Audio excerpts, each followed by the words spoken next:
ಇದು ನಮ್ಮೂರಲ್ಲಿರೋ ಒಂದು oldest Shiva temple. ನಾವು ಚಿಕ್ಕವರಿದ್ದಾಗ ಯಾವಾಗಲೂ ಈ ಟೆಂಪಲ್ಗೆ ಬಂದು ಹೋಗ್ತಾ ಇರ್ತಾ ಇದ್ವಿ.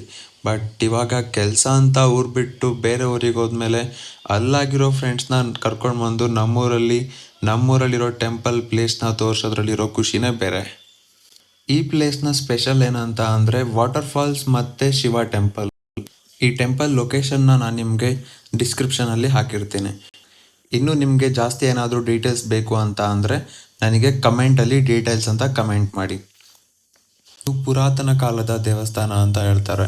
ಅಂದರೆ ಪಾಂಡವರ ಕಾಲದಲ್ಲಿ ಪಾಂಡವರು ನಿರ್ಮಿಸಿದ್ದು ಅಂತ.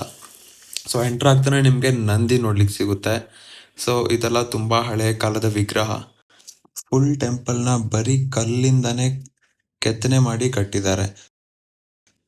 ನಾವು ಹೋದವಾಗ ಟೆಂಪಲ್ ಕ್ಲೋಸ್ ಆಗಿತ್ತು. ಸೊ ಅದಕ್ಕೆ ಗರ್ಭಗುಡಿಲಿರೋ ವಿಗ್ರಹನ ಕರೆಕ್ಟಾಗಿ ತೋರಿಸೋದಕ್ಕಾಗಿಲ್ಲ. ನೆಕ್ಸ್ಟ್ ಟೈಮ್ ಹೋದವಾಗ ಖಂಡಿತ ತೋರಿಸ್ತೀನಿ. ನಾವು ಮೊದಲು ಇವಾಗ ಬರುವಾಗಲೂ ಕಂಪೇರ್ ಮಾಡಿದ್ರೆ ಇವಾಗ ದೇವಸ್ಥಾನ ಎಲ್ಲ ಫುಲ್ ಹಾಳಾಗ್ತಾ ಬಂದಿದೆ. ಇಲ್ಲಿರೋ ಸೈಡಲ್ಲಿರೋ ಕಲ್ಲೆಲ್ಲ ಬಿದ್ದೋಗ್ಬಿಟ್ಟು ಮೇಲ್ಗಡೆ ಫುಲ್ ಶೀಟ್ ಎಲ್ಲ ಹಾಕಿ ಕ್ಲೋಸ್ ಮಾಡಿದ್ದಾರೆ. ಮತ್ತೆ ಈ ಟೆಂಪಲ್ ಹೇಗಿತ್ತು ಅಂತ ಕಮೆಂಟಲ್ಲಿ ತಿಳಿಸಿ. ಹಾಗೆ ನನ್ನ ಫ್ರೆಂಡು ಆಫ್ ರೋಡಿಂಗ್ ಅಂತ ಇದ್ರು. ಸೊ ಇದೇ ರೋಡಲ್ಲಿ ಆಫ್ ರೋಡಿಂಗ್ ಮುಗಿಸ್ಕೊಂಡು ಹಾಗೆ ಕರ್ಕೊಂಡು ಬಂದೆ.